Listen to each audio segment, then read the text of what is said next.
ગુજરાતી મારી માં છે, હિન્દી મારી માસી છે, સંસ્કૃત મારી દાદી માં છે અને અંગ્રેજી મારા પાડોશમાં રહેતી રૂપાળી વિદેશી વિદુષી નારી છે.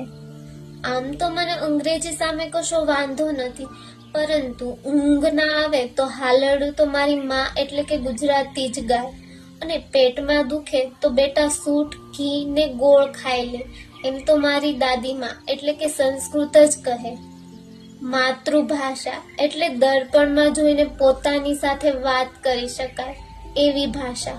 આપણે જન્મ્યા ત્યારે આપણી માએ આપણી સાથે જે ભાષામાં વાત કરેલી એ ભાષા.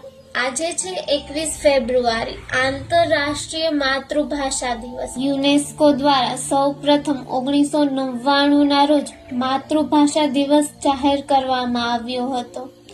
આંતરરાષ્ટ્રીય માતૃભાષા દિવસની ઉજવણી કરવાનો મૂળ વિચાર બાંગ્લાદેશીઓની પહેલ હતો.